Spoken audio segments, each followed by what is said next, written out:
At the risk of further stoking further fears of World War III, here we go.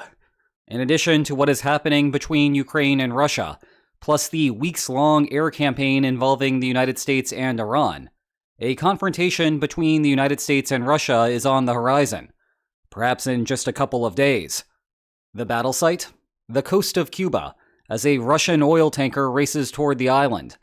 It was not too long ago that I warned of a potential Cuban tanker crisis in the making, and now here we are. So today, let's briefly review the Cuban conundrum before turning to the tanker at the heart of the current case, which will somehow involve Atlantis, the Air Bud rule, and my slow descension into madness. Okay, you will recall that this saga began on January 3rd, when the United States initiated the Special Maduro Operation, arresting the Venezuelan president.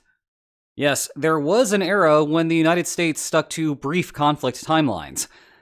Well, in the aftermath, the White House has de facto controlled Venezuelan foreign policy. Part of that has meant cutting off the subsidized crude oil that Maduro had previously sent to Cuba. And emboldened by that operation, Trump also declared an oil embargo, quarantine, against Cuba, threatening to impose tariffs on any country that tried. Just about everyone has complied, notably including Mexico, which had previously been Cuba's key partner.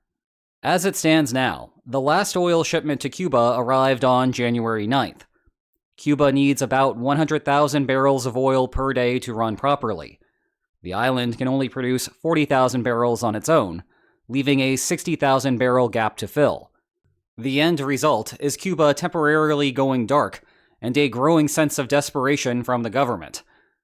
Cuba's main hope was to receive oil shipments from Russia. Just as Cuba is desperate for oil, the Kremlin is desperate to find buyers, or at least was desperate before the Iran war began. And the tariff threat to Russia was effectively meaningless. Almost all trade between Russia and the United States ceased at the start of the invasion of Ukraine. However, the White House did not plan to have the tariff threat be the only mechanism of enforcement. There are also a couple of U.S. Coast Guard cutters patrolling Cuba, presumably ready to intercept any unarmed tanker attempting to dock on the island. I will emphasize the unarmed part as foreshadowing for later. Now, there already has been some action with tankers attempting to reach Cuba. On February 5th, the Ocean Mariner departed Colombia with 84,000 barrels of oil, with a declared destination of the Dominican Republic. A week later, the tanker made a sudden movement toward Cuba. The U.S. Coast Guard interdicted, ensuring that the Ocean Mariner reached the Dominican Republic as declared.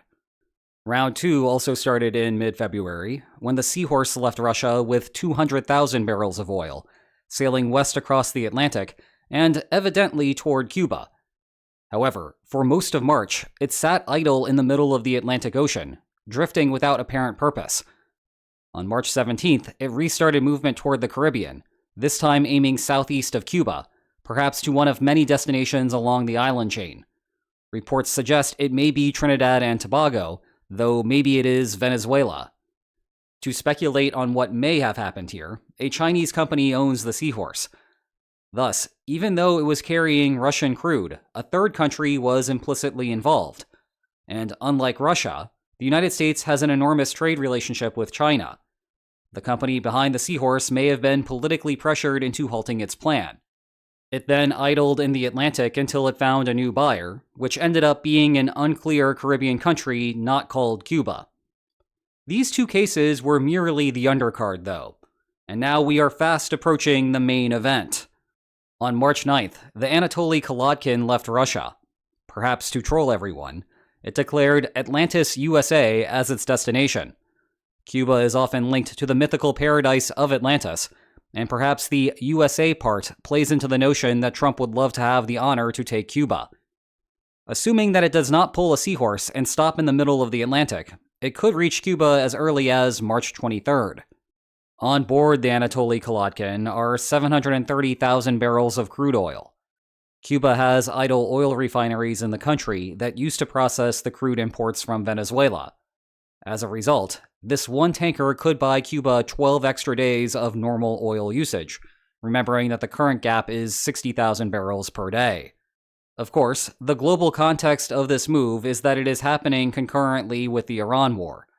Oil prices surged and then have somewhat stabilized at elevated values, with West Texas Intermediate just below $100 per barrel. But who knows what it is at by the time you hear these words. Now, if there is a single economic indicator that determines U.S. public opinion, it is gas prices. Thus, the onus is on the Trump administration to keep them low. Not an easy task when the de facto shutdown of the Strait of Hormuz is constraining 20% of global production. And oil being a globalized commodity, it hardly matters if the United States purchases little oil from the region. One of the tricks that the Trump administration created was a waiver on some Russian oil exports. This would allow countries to import Russian oil free of sanctions threats from the United States. That, in turn, would free up some supply, thereby reining in prices at the cost of throwing the Kremlin an economic lifeline, or at least an economic lifeline through a bunch of complicated steps. You see, the waiver only applied to oil already in tankers, which is past the point of sale to Russian oil companies. Thus, the benefit to Russian tax authorities is an increase in the future sales price, because the next purchaser will have an expectation that this could happen again, even if the waiver explicitly says otherwise. If the Trump administration did it once, the Trump administration may very well do it again. I'm spending so much time discussing this because the United States also just extended the waiver to Iranian oil, creating bizarre headlines that give the impression that the United States has relaxed sanctions against a country that it is currently at war with. But the problem here is again more nuanced than the headlines suggest. Iran will not receive additional money from the sales that the waiver permits. However, it will alter buyers' future expectations and cause perverse effects there, assuming that any oil can get out of Hormuz at all, which is a problem that Russia does not have. Perhaps the thing I hate the most about the current era of political polarization is that it is difficult to have a conversation about the nuance of foreign policy. Sometimes the effect of a coercive measure is not as harmless as what an administration might tell you, while also not being as disastrous as the opposition claims.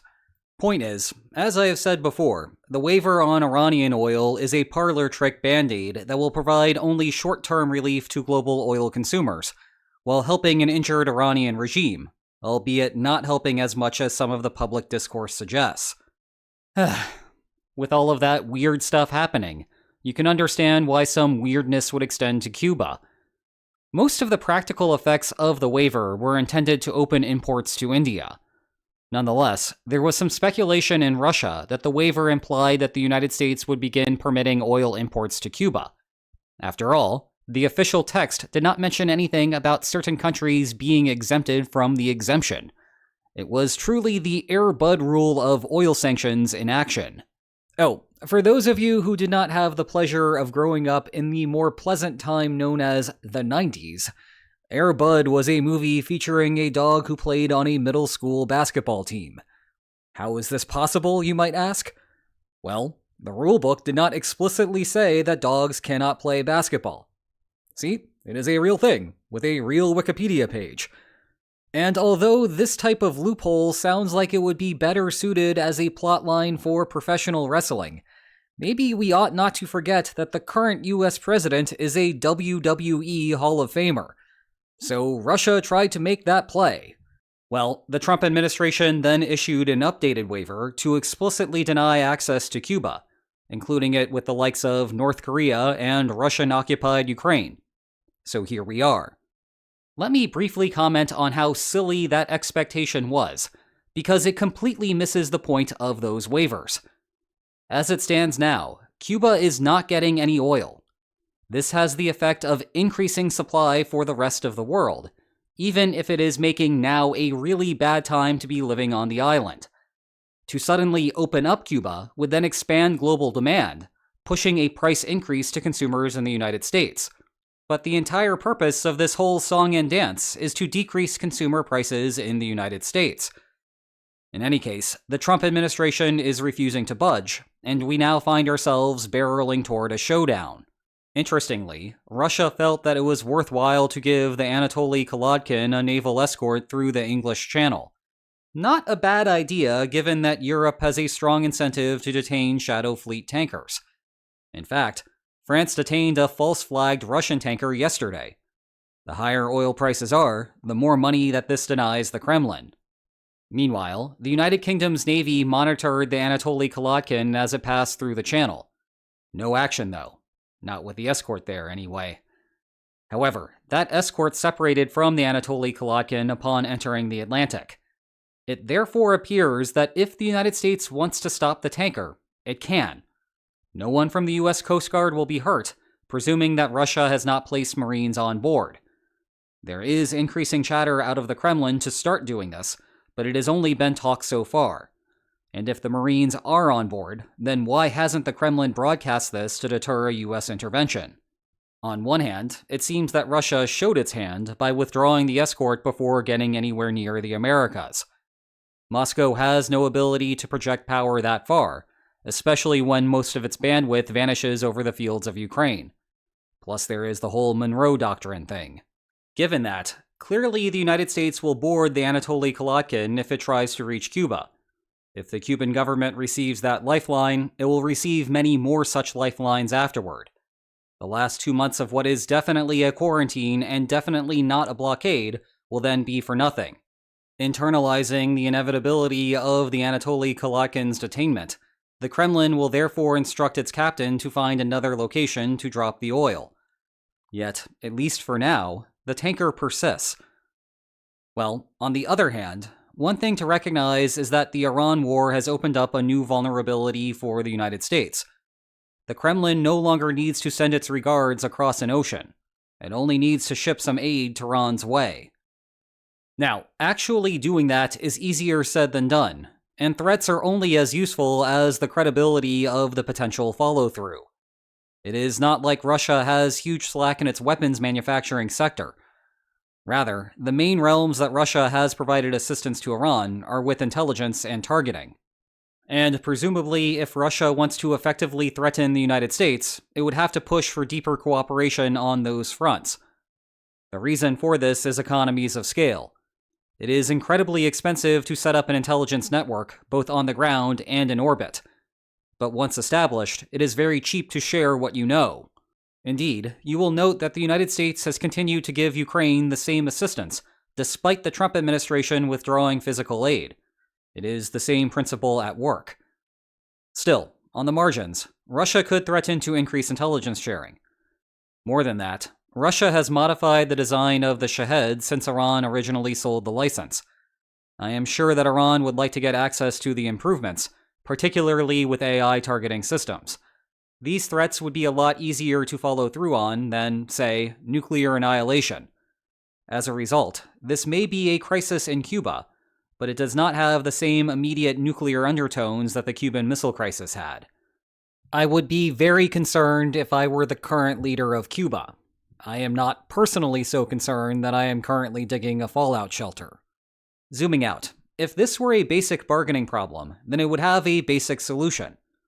Russia wants to sell oil to Cuba. The United States does not want Iran to have Russian intelligence. So, make the trade, and both are better off.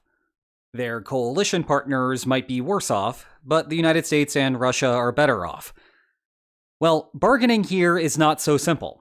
When we discuss the efficiency of negotiated settlements, I often take for granted the verifiability of the deal. That is a low bar when the main good in dispute is territory. You can physically observe whether Russia has crossed the literal line or not, for example. Unfortunately, we cannot say the same about intelligence assistance. It is all hearsay, including the current accusations. Hearsay that I believe, but hearsay nonetheless. And whenever the Kremlin violates the agreement, there will be a delay between the violation and the US intel community's recognition of it. Now, it is possible to contract around this observability problem, but it would require having a patient Kremlin with a lot to lose. That would mean the Kremlin faces a substantial punishment for cheating and cares about the long-term consequences. I do not know about you, but the Kremlin from the last few years that I am familiar with is impatient and has almost nothing to lose.